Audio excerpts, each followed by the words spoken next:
नमस्कार, मैं सतीश झा, देश परदेश में आपको स्वागत है। सबसे बड़ा मुद्दा आज की तारीख में है देश में हो रहा किसानों का आंदोलन। लोग कह रहे हैं कि दूसरे देशों में रहने वाले भारतीयों को दखलंदाजी नहीं करनी चाहिए। काफ़ी लोग कह रहे हैं कि किसान आंदोलन के पीछे कनाडा में, अमेरिका में, इंग्लैंड में बसे हुए पंजाब के लोगों का पैसा लगा हुआ है। जाहिर है कि हमारे यहाँ एक कानून है FCRA, उसके तहत कोई भी व्यक्ति बाहर से किसी भी संस्था को जब तक उसको FCRA की परमिशन ना मिले पैसे नहीं दे सकता। लेकिन अपने घर में लोग पैसे दे सकते हैं, उसमें तो कोई रोक नहीं है। ये सब लोग जो हैं उनके रिश्ते हैं देश में और उसके आधार पे सब लोग व्यक्तिगत रूप से पैसे भेज सकते हैं। लेकिन उनका एक स्टेक है हमारे किसानों के साथ। जो पंजाब के लोग बाहर आए हैं, जो कनाडा में, न्यूजीलैंड में, यूके में, USA में, ये सब लोग गांव से जुड़े हुए हैं। इनका रिश्ता उनके परिवार के लोग वहाँ हैं। अब मुझे कुछ लोग याद हैं जो मुझे मिले अमेरिका में और इंग्लैंड में और कनाडा में। एक व्यक्ति आता था, उसके साथ 30, 35, 40 लोग उसके परिवार के आ जाया करते थे। लेकिन हर व्यक्ति जो यहाँ आता है उसके पीछे 50 लोग परिवार के पीछे रहते हैं। तो अगर आप देखें कि दुनिया में करीब 5 करोड़ भारतीय जो हैं, भारतीय मूल के लोग बाहर हैं और भारत की आबादी 140 करोड़ की है। वो चाहे केरल से देखें तो उनका रिश्ता दुबई से है ज़्यादा, पंजाब का देखें तो इंग्लैंड, कनाडा और अमेरिका से है, गुजरात का देखें तो अफ्रीका और अमेरिका दोनों से है। और ये निर्भर करता है कि कहाँ, किस राज्य के लोग कहाँ चले गए। लेकिन प्रवासी भारतीयों का मूल देखें आप तो आज का ये बहुत पुराना है। शुरू में बंधुआ होकर लोग जो चले गए मॉरिशस वगैरह, वहाँ प्रधानमंत्री बन गए। ट्रिनिडाद टोबैगो में जाइए, वेस्ट इंडीज में जाइए, वहाँ भारत के मूल के लोग प्रधानमंत्री बन गए। फिजी जाइए, तो जो एक संबंध हमारा है बहुत पुराना है। लेकिन राष्ट्रीय आंदोलन की अगर आप बात देखें तो आप इंग्लैंड जाए, इंडिया हाउस पहुंच जाइए। हम लोग बात करते हैं विवेकानंद जी 100 साल पहले अमेरिका में आए थे, कैसे उन्होंने देश का झंडा गाड़ा, हमारी संस्कृति का, हमारे धर्म का। सुभाष बोस के बारे में कहते हैं उनको किस तरह से सपोर्ट मिला विदेशों में जाकर के। तो विदेशों में रहने वाले भारतीयों का रिश्ता देश की के नाम पे, देश की तरक्की के लिए, देश की प्रतिष्ठा के लिए और देश से जुड़ा हुआ है। भारतीय देश छोड़ दें लेकिन उनका भारत जो है उनके अंदर हमेशा रहता है। तो उनके परिवार के लोग रहते हैं, उनको हम अलग नहीं कर सकते। तो इस तरह से देखें, जो जो अभी जो प्रवासी भारतीय जुड़े हुए हैं किसानों के आंदोलन से, किसान अब तक अभी भी हमारे देश में उनका उनकी बहुलता है। अगर 50% ज़्यादा लोग हमारी खेती बाड़ी से जुड़े हुए हैं तो जाहिर है कि उनका एक बहुत बड़ा हिस्सा है जो जुड़ा है उन लोगों से जो बाहर चले आए हैं। तो सबको ये इस बात की चिंता है, खास के जो लोग पंजाब से हैं, जो सिख हैं। वो पंजाब भारत की ग्रेनरी कहलाता था। हमारा जो खलिहान है पंजाब बन गया था हरित क्रांति के बाद से। और उसके पीछे जो हमारे पंजाब के भाई हैं उनका उनका जो योगदान है वो बहुत बड़ा रहा है। और उस कम्युनिटी के लोग सबसे ज़्यादा बाहर आए और कनाडा और UK और US से जो उनका रिश्ता है काफ़ी घनिष्ठ सा है। कनाडा के प्रधानमंत्री ने जो बात कही थी वो उनके लिए ज़रूरी थी क्योंकि वहाँ सिखों की तादाद काफ़ी है, वो लोग सफल लोग हैं। उनमें से कई लोग कैबिनेट मंत्री रह चुके हैं, कुछ लोग राज्य मुख्यमंत्री रह चुके हैं। ज़ाहिर है उनकी तादाद भी अच्छी है और वो समाज से जुड़े हुए हैं, राज्य से जुड़े हुए हैं। ट्रूडो साहब को ऐसी बात कहनी पड़ेगी। और वो जो भारत के जो प्रवासी भारतीय हैं वो बाहर एक हिंदुस्तान, आउटसाइड हिंदुस्तान हो गया है। तो हमें ये मानना पड़ेगा कि कोई भी बात देश में होगी उसमें प्रवासी लोग हमेशा उससे जुड़ेंगे। कोई बड़ी बात होगी, चाहे वो धर्म की हो, चाहे जाति की हो, चाहे शिक्षा की हो, चाहे आंदोलन किसानों का हो या मजदूरों का हो, उनसे लोग जुड़ेंगे। चाहे न्यूक्लियर इशू की बात हो तब भी लोग जुड़े थे। जब पिछली सरकार में न्यूक्लियर इश्यूज की बात हुई अमेरिका के साथ, यहाँ के प्रवासी भारतीय खड़े हुए, उन्होंने वो संभव किया। तो वो लोग हमेशा जुड़े रहेंगे। अब बात यह है कि ये क्या आंदोलन सिर्फ सिखों का है? मेरा मानना है कि अगर पंजाब देश का खलिहान बन गया था, तो ज़ाहिर है कि वहाँ के लोगों का जो इसमें एक साझेदारी है, कुछ ज़्यादा ही है। तो एक हद तक तो वो आगे बढ़ेंगे, वो इसमें उसका नेतृत्व करेंगे। लेकिन आंदोलन सिखों का ना भी हो तो उनका नेतृत्व रहेगा, उस नेतृत्व में उनकी बड़ी भूमिका होगी। कुछ लोग महाराष्ट्र के होंगे, कुछ लोग जहाँ-जहाँ खेती-बाड़ी से आमदनी बढ़ी है, उस इलाके के नेता इससे जुड़ेंगे। तो महाराष्ट्र के लोग आएँगे, शेतकारी संगठन के लोग आएँगे। पंजाब में कम से कम 30-40 तो हमारी किसान संस्थाएँ हैं, पंजाब के लोग इससे जुड़ेंगे। लेकिन पंजाब की भूमिका हमारी हमारी हरित क्रांति से लेकर के खेती-बाड़ी के मामले में बहुत-बहुत आगे रही है और ज़ाहिर है उनका नेतृत्व इसमें काफ़ी सबके सामने दिखेगा और उनसे हमें बातचीत करनी पड़ेगी। अब अगर हम देखें कि जो तमाम देशों में, अभी न्यूज़ीलैंड में देखा, न्यूज़ीलैंड तक में और ऑस्ट्रेलिया में भी जो भारतीय हैं, वो भी इसके खिलाफ खड़े हो रहे हैं। और मुद्दा क्या है? मुद्दा ये है कि जो लोग आदी हो गए हैं एक तरह से खेती-बाड़ी के साथ तरक्की को जोड़ने के, जिनकी आमदनी इससे जुड़ी हुई है, जिन्होंने पैसे लगाए खेत में इसलिए कि इन्वेस्टमेंट की तरह लगाए, उनकी आकांक्षाएँ अलग तरह की हैं। तो जो जहाँ भी उत्पादकता बढ़ती है, वहाँ हमें मशीनें लानी पड़ती हैं, तमाम तरह की बाज़ार की चीज़ें आती हैं। तो वो लोग उनसे जुड़े हुए हैं, उनको कम से कम 30, 40, 50% इन्वेस्टमेंट पे रिटर्न चाहिए। वो नहीं आएगा तो वो नहीं करेंगे खेती। जो जो किसान सब्सिस्टेंस लेवल पे काम करता है, उसकी उसकी गणित बिल्कुल अलग होती है, उसके पास कोई चारा नहीं होता। लेकिन जब किसान इन्वेस्टमेंट करके उसको कुछ इस तरह देखता है जैसे कि एक उद्योगपति देखता है अपने इन्वेस्टमेंट को, उस तरह देखना शुरू करता है। हमने ₹100 लगाए, हमें ₹50 मिल रहे हैं कि नहीं? वो चाहे बनिए की तरह कहिए या उद्योगपति की तरह कहिए, उसकी गणित अलग होती है। हमें उसको समझना पड़ेगा और जो आज वो विरोध हो रहा है, वो इसलिए कि सरकार ने कुछ उद्योगपतियों के कहने पर उनकी आकांक्षाओं के साथ किसानों को भविष्य जोड़ने के लिए कुछ ऐसे नियम बनाए जिसमें उनका हिस्सा नहीं है, उनकी हिस्सेदारी नहीं है। उनको लगता है कि उनका नुकसान हो रहा है। उसमें तमाम और सवाल भी हैं कि अगर राज्य का कोई विषय है और केंद्र उसको अपने आप उस पर अधिकार जताना शुरू कर दे, तो हमें क्या करना चाहिए राजनीतिक तौर पर? अगर हमें देखना है कि अगर किसी बात का असर करोड़ों किसानों पर पड़ने वाला है, उनकी बात हम कैसे समझें? अगर किसान किसी बात पे सामने आते हैं, तो हम क्या उसके लिए 1 हफ्ता इंतज़ार करें कि हम 10 हफ्ते इंतज़ार करें? प्रधानमंत्री की भूमिका क्या है? जहाँ 50% वोटर किसान हैं, उनके साथ हम किस तरह से बात करें?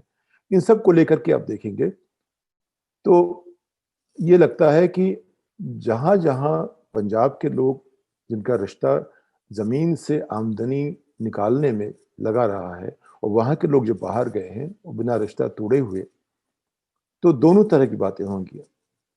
वो राजनीतिक प्रभाव का इस्तेमाल करेंगे, जिस भी देश में हैं वहाँ से करेंगे, अपने देश में करेंगे, आंदोलन से करेंगे, लेकिन अपनी बात वो कहने उनमें एक तरह का एक एक मान लीजिए कि उन्होंने अगर प्रण कर लिया कि करना है, तो उसको रोकना आसान नहीं होगा।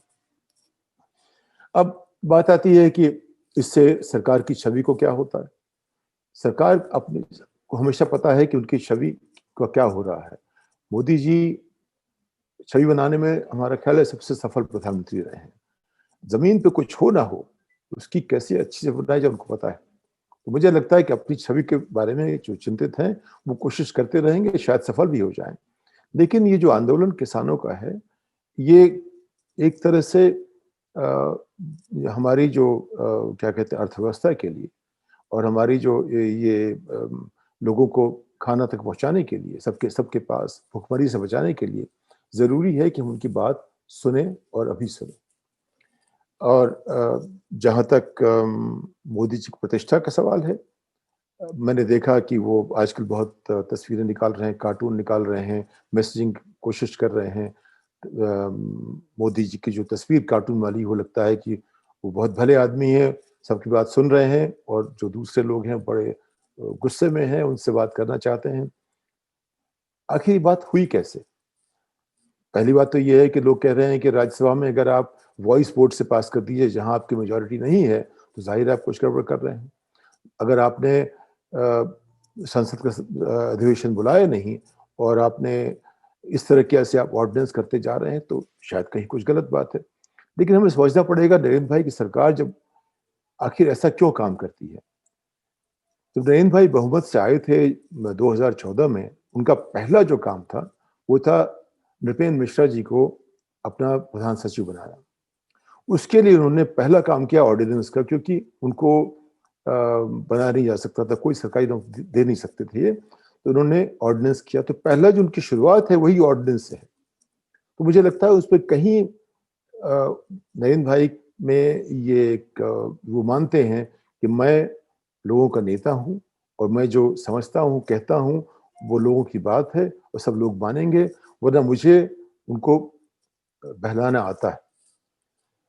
अब वो काफी दूर तक आ चुके हैं, बच गए डिमोनेटाइजेशन में, वो बच गए जीएसटी में। लेकिन ये जो बहुत बड़ा मुद्दा है किसानों का, किसान देश का आधा हिस्सा है और अगर वो एकजुट हो जाए तो उन्हें झुकना पड़ेगा। कोई भी प्रधानमंत्री किसानों के सामने खड़ा नहीं हो पाया जब तक कि अगर किसान एकजुट हो जाए तो उनसे झुकना ही पड़ेगा। वो करेंगे नहीं करेंगे ये देखने की बात है। अब हम लोग भविष्यवाणी तो नहीं करेंगे, लेकिन हमारा मानना है कि इस बारे में वो तरीके जो भी अपनाए, लेकिन कहीं ना कहीं समझौता करना पड़ेगा। अब जहां तक बात है मोदी जी जिस तरह कर रहे हैं, अब यहाँ देखिए अमेरिका में ट्रम्प साहब थे। ट्रम्प साहब ने भी कहा जो मैं कहता हूं वही सही है, मैंने लोग नब्ज पकड़ ली है, मैं जो कहूंगा लोग करेंगे। इस हद तक कि उन्होंने 6 जनवरी को, जिस दिन राष्ट्रपति के चुनाव में हर 4 साल के बाद अमेरिका की संसद को, जो कि कांग्रेस और सेनेट कहते हैं, वो मिलके वो गिनते हैं कि कौन जीता कौन नहीं, वो एक फॉर्मेलिटी होती है। उसको लेकर के उन्होंने जितना बड़ा एक अपने अपने लोगों को बुला के एक हमला किया संसद के ऊपर, जहां जो लोकसभा की या हाउस ऑफ रिप्रेजेंटेटिव्स के जो कांग्रेस की जो स्पीकर थी, उनकी कुर्सी भी कोई बैठ के लेके चला गया, उनका इलेक्ट्रॉन को लेके चला गया और काफी उथल पुथल हुई। इसलिए हुई कि ट्रम्प साहब कहते हैं जो मैं कहता हूं वही ठीक है और बाकी कुछ सच नहीं है। तो अगर बाइडेन जीत गए, मैं कहता हूं वो नहीं जीते, तो मैं ही जीता हूं वो नहीं जीते। इस तरह की बात, यानी कि कोई कुछ भी कहे, मैं सही हूं और बाकी सब लोग मेरी बात माने, ये बात जो है मोदी जी और ट्रम्प साहब में कहीं दोनों को जोड़ रही है। मुझे लगता है कि दोनों एक समय में दोनों देशों में जिस तरह से राजनीतिक जो एक बदलाव सा आ रहा है, उसको उसका प्रतिनिधित्व कर रहे हैं। देश में नरेंद्र भाई ने डायनेस्टी के खिलाफ बात की, प्रधानमंत्री बन गए। ट्रम्प साहब ने जो एक मूवमेंट चला जिससे कि ब्लैक लाइव्स मैटर की परिकल्पना शुरू हुई। बराक ओबामा का अपने आप में राष्ट्रपति बनना अमेरिका के लिए बहुत बड़ी बात थी, और उसके लोग कहते हैं कि वो पेंडुलम जो है दूसरी तरफ बहुत दूर तक चला गया था, तो उसका जो जवाब मिला वो ट्रम्प मिले। अब अमेरिका फिर वापस बैलेंस में आ रहा है।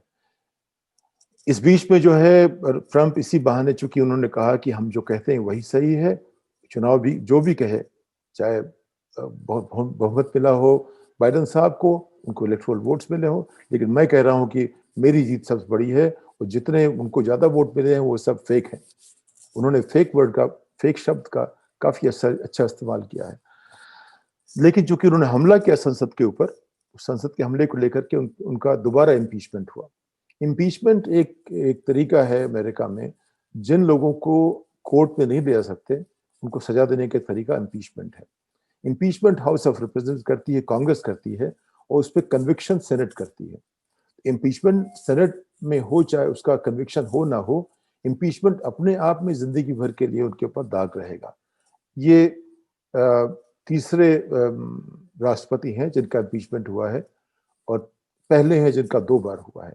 इन्होंने इतिहास तो जरूर बना लिया कम से कम, कि इन्होंने कहा था कि मैं सबसे अच्छा राष्ट्रपति हूं, मैंने सबसे अच्छा काम किया है, लेकिन अमेरिका के लोगों ने ये कह दिया कि आप इम्पीच होने में सबसे बड़े आदमी हैं कि आपको 2 बार इम्पीच किया गया। अब वो अपने आप में ट्रंप साहब जो हैं ज़िंदगी भर गुज़ारेंगे इस बात से कि हम सब राष्ट्रपतियों से कम इम्पीच करने में सबसे आगे पहुँच गए। यानी कि ट्रंप साहब 20 जनवरी तक वादा कर रहे थे कि आप देखते रहिए क्या होता है। हम अभी भी देख रहे हैं क्या हो रहा है, लेकिन अब ये तय हो चुका है कि अब वो कुछ कर नहीं सकते, इम्पीच भी हो गए हैं। कांग्रेस ने उनको सर्टिफाई भी कर दिया है कि वो हार गए हैं और बाइडेन साहब जीत गए हैं। तो अब अमेरिका धीरे-धीरे बैलेंस पे आ रहा है। हमारा मानना है कि भारत में भी ये जो एक पार्टी सबसे आगे बढ़ गई थी, उसकी वजह से जो एक असंतुलन पैदा हुआ है, उसको तय करने के लिए अपोजिशन पार्टीज फिर से उनको साथ आना पड़ेगा। उनको कुछ ना कुछ ऐसा करना पड़ेगा कि सिर्फ एक व्यक्ति नहीं, फिर से राजनीति में या तो पार्टी हो जाए, यानी कि एनडीए की सरकार को या बीजेपी सरकार को मोदी सरकार की जगह फिर बीजेपी सरकार कहा जाए। अगर बीजेपी सरकार कहेंगे, जो व्यक्तिवादी जो राजनीति में जो बदलाव आ रहा है, उससे फिर कम से कम उसकी उसकी धुरी जो है थोड़ा सा अलग पहुंचेगी और एक संतुलन आना चाहिए। तो मेरा मानना है कि किसान आंदोलन एक बहुत बड़ा कदम है उस रास्ते में कि हमारे समाज में संतुलन फिर से वापस आए, राजनीति में संतुलन फिर से वापस आए। और हो सकता है कि शायद पिछले दशक में जो चीज़ें राइट विंग में जाना शुरू हो गई थी, अब अगले दशक में शायद फिर से एक बैलेंस की तरफ पहुंचे। ये राजनीति का पेंडुलम है, कुछ दूर चला गया था दक्षिण, अब शायद फिर उत्तर की तरफ जाए। इस बात के साथ मैं आज की बातचीत खत्म करता हूं। अगले शनिवार 5 बजे फिर। धन्यवाद।